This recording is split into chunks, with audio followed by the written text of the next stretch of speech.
I'm Rob Peacher. I'm the author of the Jackson Speed Memoirs. And today I was going to talk to you a little bit about the first novel in the series, Jackson Speed, the Hero of El Teneria. And what I wanted to talk about specifically was the scene in the book known as the Battle of the Boat. One of the questions that I always get from people who have read the novel is whether or not the Battle of the Boat was real. Did that actually happen? So I stumbled upon the Battle of the Boat. It was really luck. One of the things that I did to research the first novel is I went back and found old newspaper clippings, and this is something that I always do when I'm writing historical fiction, is I look for old newspaper clippings that maybe will tell a story that you don't necessarily find in history books. I love reading old newspapers for that reason. So I was following the Jasper Greens, the militia unit that I put Jackson Speed in, and I just got lucky. I found the reports from a newspaper that had a reporter that was moving along with the Jasper Greens, went with them to Macon, went with them to Columbus where they trained, and then went on to New Orleans and then to the Rio Grande with the unit, and then sent dispatches back. So as I'm reading these newspaper accounts, I'm writing at the same time, and my writing is basically keeping up with the newspaper accounts as I read them. And then I come across this article that says there's been a despicable incident that has taken place here on the banks of the Rio Grande. And at the time, I wasn't far enough into the newspaper articles to really know what had happened. And all they did in that first dispatch was just make mention of this despicable incident. And so I didn't know what it was, I didn't know who was involved in it. But I thought, if there's been a despicable incident, I need to make sure that Jackson Speed gets involved in that. So the despicable incident, it turns out, was the Battle of the Boat, and of course it involved the Jasper Greens, a militia unit out of Savannah, and the Kennesaw Rangers, another Georgia militia unit that was based out of Kennesaw, just north of Atlanta. And so what happened, if you haven't read the book, is as they were loading up on the steamer Corvette, they're on the Rio Grande and getting ready to move into the theater of war. The Jasper Greens and the Kennesaw Rangers got in this massive battle. The fighting started because the Kennesaw Rangers were making fun of the Jasper Greens, who were all Irish or Irish descendants. And at the time, in the 1840s, the Irish were well abused by people, and they called them monkeys and lots of racism toward the Irish during that time period. And the Jasper Greens took it personally when the Kennesaw Rangers called them donkeys and things like that. So they're loading their supplies onto the steamer, the Corvette, and one of the Kennesaw Rangers calls one of the Jasper Greens a mule. And the Jasper Green, he takes offense to that, and the next thing you know, both the Kennesaw Rangers and the Jasper Greens are fighting, and they are just beating hell out of each other. They're on the beach and up on the ship.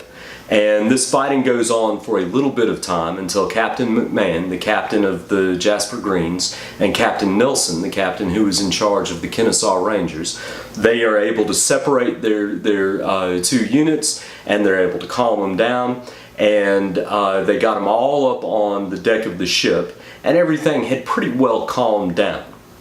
But at some point, while the fighting was still going on, Colonel Baker, who was from Illinois, he passed by, he saw that this fighting was going on, and Colonel Baker went and got an entire unit of Illinois militia, and he said, "We're going to storm that ship."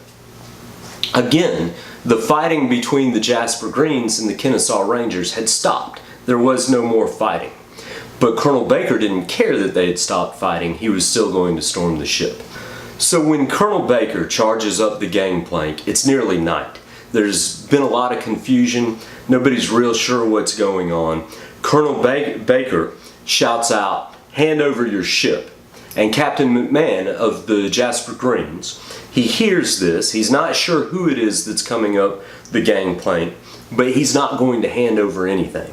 At that point, Captain McMahon draws his sword, and he and Colonel Baker engage in a fight.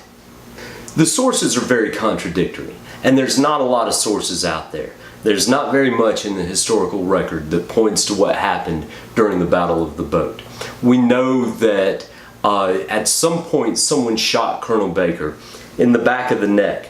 The bullet passed through his neck and hit a tooth, knocked out one tooth. Captain McMahon was thrown to the deck of the ship. Somebody jabbed a bayonet into his cheek and pinned him to the deck of the ship. So we know these things happened, but there's not a lot of good information out there. And again, some of the sources are contradictory. One source has that Colonel Jackson, who was the head of all the Georgia militia units, that he was involved in the battle.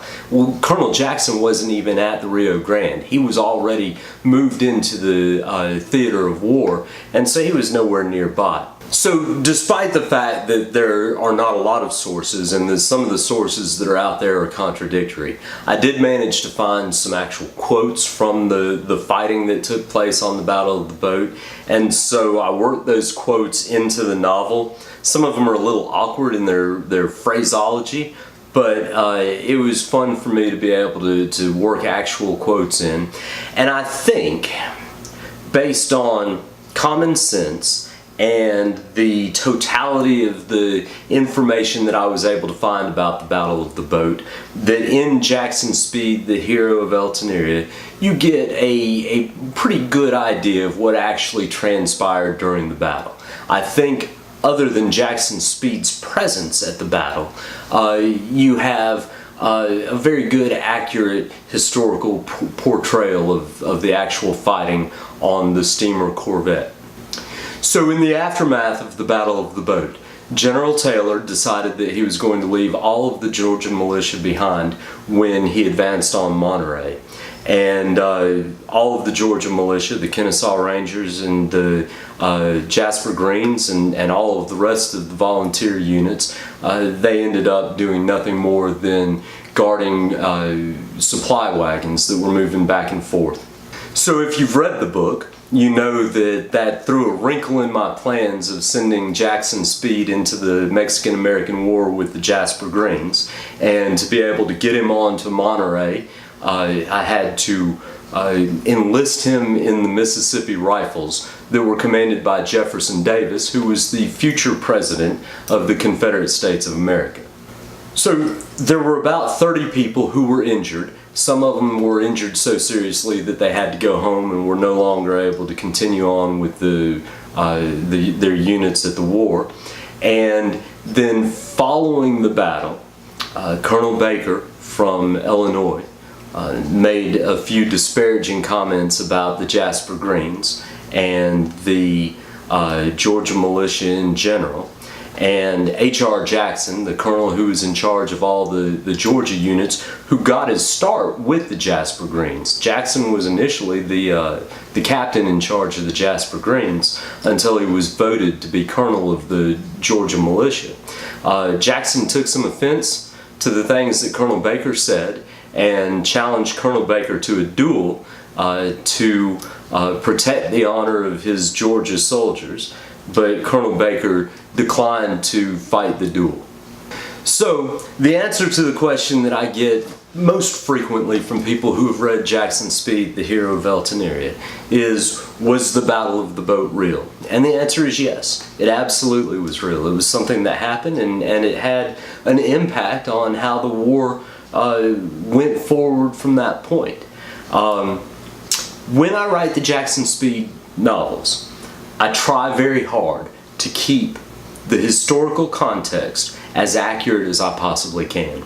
I will change my ideas for my story if I have to be able to make sure that Jackson Speed is staying within the historical context. It's important to me.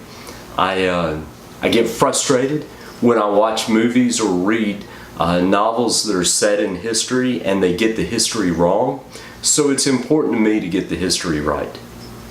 So if you enjoy good historical fiction that is historically accurate, and you like your historical characters to be a little bit on the cowardly side and maybe a little bit of a womanizer, then I think you'll enjoy the Jackson Speed Memoirs, and I'd encourage you to pick it up and give it a read.